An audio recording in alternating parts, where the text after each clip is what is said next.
23 जनवरी 2025 बाबा का साकार मुरली। मीठे बच्चे, मुख्य दो बातें सबको समझानी है। एक तो बाप को याद करो, दूसरा 84 के चक्र को जानो, फिर सब संबंध सब प्रश्न समाप्त हो जाएंगे। प्रश्न: बाप की महिमा में कौन से शब्द आते हैं जो श्री कृष्ण की महिमा में नहीं? उत्तर: वृक्षपति एक बाप है, श्री कृष्ण को वृक्षपति नहीं कहेंगे। पिताओं का पिता व पतियों का पति एक निराकार को कहा जाता, श्री कृष्ण को नहीं। दोनों की महिमा अलग अलग स्पष्ट करें। प्रश्न: तुम बच्चे गांव-गांव में कौन सा ढिंढोरा पिटवा दो? उत्तर: गांव-गांव में ढिंढोरा पिटवा दो कि मनुष्य देवता, नरकवासी से स्वर्गवासी कैसे बन सकते हो। आकर समझो स्थापना विनाश कैसे होता है। आकर समझो गीत: तुम्हें हो माता पिता तुम ही हो, तुम ही हो माता पिता तुम ही हो। ओम शांति। इस गीत के पिछाड़ी की जो लाइन आती है, तुम ही नैया तुम ही खिवैया, यह रॉन्ग है। जैसे आपो ही पूज्य आपो ही पुजारी कहते हैं, यह भी वैसे हो जाता है। ज्ञान की चमक वाले जो होंगे वह झट गीत को बंद कर देंगे, क्योंकि बाप की इंसल्ट हो जाती है। अभी तुम बच्चों को तो नॉलेज मिली है, दूसरे मनुष्य को यह नॉलेज होती नहीं है। तुमको भी अभी ही मिलती है, फिर कभी होती ही नहीं। गीता के भगवान की नॉलेज पुरुषोत्तम बनने की मिलती है, इतना समझते हैं, परंतु कब मिलती है, कैसे मिलती है, यह भूल गए हैं। गीता है ही धर्म स्थापन का शास्त्र, और कोई शास्त्र धर्म स्थापन अर्थ नहीं होते हैं। शास्त्र अक्षय भी भारत में ही काम आता है। सर्वशास्त्रमयी शिरोमणि है ही गीता, बाकी सब धर्म तो है ही, पीछे आने वाले उनको शिरोमणि नहीं कहेंगे। बच्चे जानते हैं वृक्षपति एक ही बाप है, वह हमारा बाप है, पति भी है तो सबका पिता भी है। उनको पतियों का पति पिताओं का पिता कहा जाता है। यह महिमा एक निराकार की गाई जाती है। श्री कृष्ण की और निराकार बाप की महिमा की भेंट की जाती है। श्री कृष्ण तो है ही नई दुनिया का प्रिंस, वह फिर पुरानी दुनिया में संगम युग पर राजयोग कैसे सिखलाएंगे। अब बच्चे समझते हैं हमको भगवान पढ़ा रहे हैं। तुम पढ़कर यह देवी देवता बनते हो, पीछे फिर यह ज्ञान चलता नहीं, प्रायलोप हो जाता है। बाकी आटे में लून यानी चित्र जाकर बचते हैं। वास्तव में कोई का चित्र यथार्थ तो है नहीं। पहले पहले बाप का परिचय मिल जाएगा तो तुम कहेंगे यह तो भगवान समझाते हैं, वह तो स्वतः ही बताएंगे। तुम प्रश्न क्या पूछेंगे? पहले बाप को तो जानो। बाप आत्माओं को कहते हैं मुझे याद करो, बस दो बातें याद कर लो। बाप कहते हैं मुझे याद करो और 84 के चक्र को याद करो, बस यह दो मुख्य बातें ही समझानी है। बाप कहते हैं तुम अपने जन्मों को नहीं जानते हो, ब्राह्मण बच्चों को ही कहते हैं और तो कोई समझ भी न सके। प्रदर्शनी में देखो कितनी भीड़ लग जाती है, समझते हैं इतने मनुष्य जाते हैं तो जरूर कुछ देखने की चीज़ है। घूस पड़ते हैं, एक एक को बैठ समझाएंगे तो भी मुख थक जाए, तब क्या करना चाहिए? प्रदर्शनी मास भर चलती रहे तो वह कह सकते हैं आज भीड़ है कल परसों आना। सो भी किसको पढ़ाई की चाहना है अथवा मनुष्य से देवता बनना चाहते हैं उनको समझाना है। एक ही यह लक्ष्मी नारायण का चित्र अथवा बैज दिखलाना चाहिए। बाप द्वारा यह विष्णुपुरी का मालिक बन सकते हो। अभी भीड़ है सेंटर पर आना। एड्रेस तो लिखी हुई है बाकी ऐसे ही कह देंगे यह स्वर्ग है यह नरक है। इससे मनुष्य क्या समझेंगे टाइम वेस्ट हो जाता है। ऐसे तो पहचान भी नहीं सकते यह बड़ा आदमी है साहूकार है या गरीब है। आजकल ड्रेस आदि ऐसी पहनते हैं जो कोई भी समझ न सके। पहले पहले तो बाप का परिचय देना है। बाप स्वर्ग की स्थापना करने वाला है। अब यह बनना है। एम ऑब्जेक्ट खड़ी है। बाप कहते हैं उच्च ते उच्च मैं हूँ मुझे याद करो यह वशीकरण मंत्र है। बाप कहते हैं मामे कम याद करो तो तुम्हारे विकर्म विनाश होंगे और विष्णुपुरी में आ जाएंगे। इतना तो जरूर समझाना चाहिए। 8-10 रोज प्रदर्शनी को रखना चाहिए। तुम गांव-गांव में ढिंढोरा पिटवा दो कि मनुष्य से देवता नरकवासी से स्वर्गवासी कैसे बन सकते हो। आकर समझो स्थापना विनाश कैसे होता है। आकर समझो युक्तियाँ बहुत है। तुम बच्चे जानते हो सतयुग और कलयुग में रात दिन का फर्क है। ब्रह्मा का दिन और ब्रह्मा की रात कहा जाता है। ब्रह्मा का दिन सो विष्णु का सो ब्रह्मा का। बात एक ही है। ब्रह्मा के भी 84 जन्म विष्णु के भी 84 जन्म सिर्फ इस लीप जन्म का फर्क पड़ जाता है। यह बातें बुद्धि में बिठानी होती है। धारणा नहीं होगी तो किसको समझा कैसे सकेंगे। यह समझाना तो बहुत सहज है। सिर्फ लक्ष्मी नारायण के चित्र के आगे ही यह पॉइंट्स सुनाओ। बाप द्वारा यह पद पाना है। नरक का विनाश सामने खड़ा है। वो लोग तो अपनी मानव मत ही सुनाएंगे। यहाँ तो है ईश्वरीय मत जो हम आत्माएं को ईश्वर से मिली है।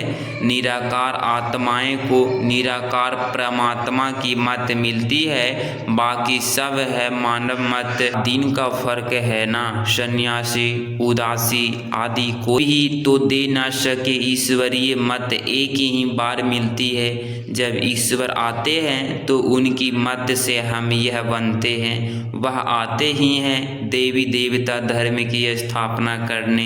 यह भी पॉइंट्स धारण करनी चाहिए जो समय पर काम आए। मुख्य बात थोड़े में ही समझाए तो भी काफ़ी है।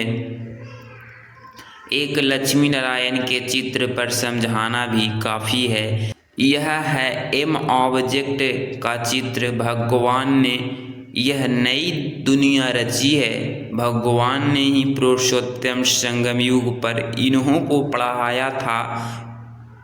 इस पुरुषोत्तम युग का किसको पता नहीं है। तो बच्चों को यह सब बातें सुनकर इतना खुश होना चाहिए। सुनकर फिर सुनाने में और ही खुशी होती है।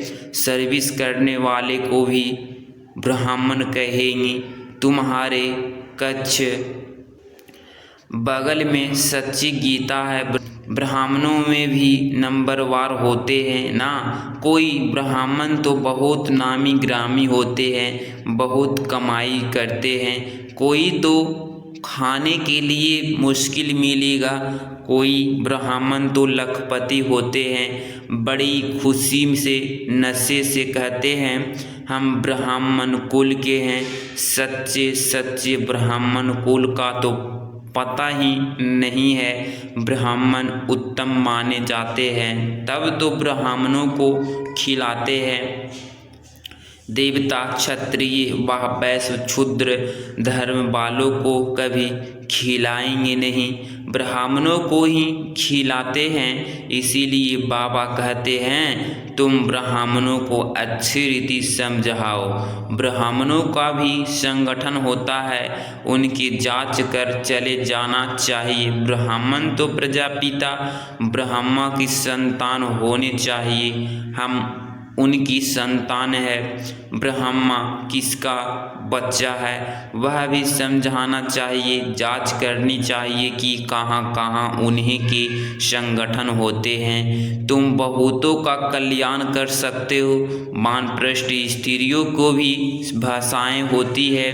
बाबा को कोई समाचार थोड़े ही देते हैं कि हम कहाँ कहाँ गए, सारा जंगल भरा हुआ है, तुम कहाँ जाओ, शिकार कर आएंगे, प्रजा बना कर आएंगे, राजा भी बना सकते हो। सर्विस तो ढेर है, शाम को 5 बजे छुट्टी मिलती है, लिस्ट में नोट कर देना चाहिए, आज यहाँ यहाँ जाना है। बाबा युक्तियाँ तो बहुत बताते हैं, बाप बच्चों से ही बात करते हैं। यह पक्का निश्चय चाहिए कि मैं आत्मा हूँ, बाबा परम आत्मा हमको सुनाते हैं। धारण हमको करना है, जैसे शास्त्र अध्ययन करते हैं तो फिर संस्कार ले जाते हैं, तो दूसरे जन्म में भी वह संस्कार इमर्ज हो जाते हैं। कहा जाता है संस्कार ले आए हैं। जो बहुत शास्त्र पढ़ाते हैं उनको अथॉरिटी कहा जाता है, वह अपने को ऑलमाइटी नहीं समझेंगे। यह खेल है जो बाप ही समझाते हैं, नई बात नहीं है, ड्रामा बना हुआ है जो समझने का है। मनुष्य यह नहीं समझते कि पुरानी दुनिया है। बाप कहते हैं मैं आ गया हूँ। महाभारत लड़ाई सामने खड़ी है, मनुष्य अज्ञान अंधेरे में सोए पड़े हैं। अज्ञान भक्ति को कहा जाता है, ज्ञान का सागर तो बाप ही है। जो बहुत भक्ति करते हैं वह भक्ति के सागर है। भक्त माला भी है ना, भक्त माला के भी नाम इकट्ठे करने चाहिए। भक्त माला द्वापर से कलयुग तक ही होगी। बच्चों को बहुत खुशी रहनी चाहिए, बहुत खुशी उनको होगी जो सारा दिन सर्विस करते रहेंगे। बाबा ने समझाया है माला तो बहुत लंबी होती है, हजारों की संख्या में, जिसको कोई कहाँ से खींचते हैं। कुछ तो होगा ना जो इतनी बड़ी माला बनाई है। मुख से राम राम कहते रहते हैं, यह भी पूछना पड़े किसको राम राम कह याद करते हो। तुम कहाँ भी सत्संग आदि में जाकर मिस हो बैठ सकते हो। हनुमान का मिसाल है ना, जहाँ सत्संग होता था वहाँ ज्योतियों में जाकर बैठता था। तुमको भी चांस लेना चाहिए, तुम बहुत सर्विस कर सकते हो। सर्विस में सफलता तब होगी जब ज्ञान की पॉइंट्स बुद्धि में होगी, ज्ञान में मस्त होंगे। सर्विस की अनेक युक्तियाँ हैं, रामायण भागवत आदि की भी बहुत बातें हैं जिस पर तुम दृष्टि दे सकते हो। सिर्फ अंध श्रद्धा से बैठ सत्संग थोड़े ही करना है। बोलो हम तो आपका कल्याण करना चाहते हैं। वह भक्ति बिल्कुल अलग है, यह ज्ञान अलग है। ज्ञान एक ज्ञानेश्वर बाप ही देते हैं। सर्विस तो बहुत है, सिर्फ यह बताओ कि उच्च ते उच्च कौन है। उच्च ते उच्च एक ही भगवान होता है, वर्षा भी उनसे मिलता है, बाकी तो है रचना। बच्चों को सर्विस का शौक होना चाहिए। तुम्हें राजाई करनी है तो प्रजा भी बनानी है। यह महामंत्र कम थोड़े ही है। बाप को याद करो तो अंतमति सोगति हो जाएगी। अच्छा, मीठे मीठे से खिलते बच्चों प्रति माता पिता बाप दादा का याद प्यार और गुड मॉर्निंग। रूहानी बाप की रूहानी बच्चों को नमस्ते नमस्ते। धारणा के लिए मुख्य सार पॉइंट नंबर 1, बाप ने जो वशीकरण मंत्र दिया है वह सबको याद दिलाना है। सर्विस का भिन्न भिन्न युक्तियाँ रचनी है। भीड़ में अपना समय बर्बाद नहीं करना है। पॉइंट नंबर 2, ज्ञान की पॉइंट्स बुद्धि में रख ज्ञान में मस्त रहना है। हनुमान की तरह से सत्संगों में जाकर बैठना है और फिर उनकी सेवा करनी है। खुशी में रहने के लिए सारा दिन सेवा करनी है।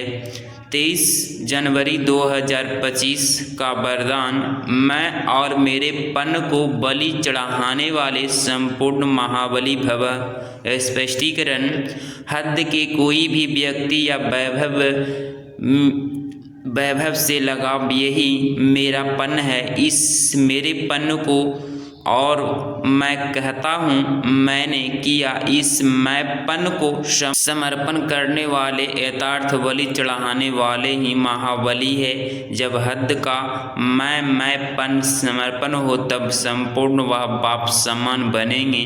मैं कर रहा हूँ नहीं, बाबा करा रहा है, बाबा चला रहा है। किसी भी बात में मैं की बजाय सदा नेचुरल भाषा में भी बाप शब्द ही आए, मैं शब्द नहीं। स्लोगन, संकल्पों में भी ऐसी दृढ़ता धारण करो जिससे सोचना और करना समान हो जाए। अपनी शक्तिशाली मनसा द्वारा सकाश देने की सेवा करो।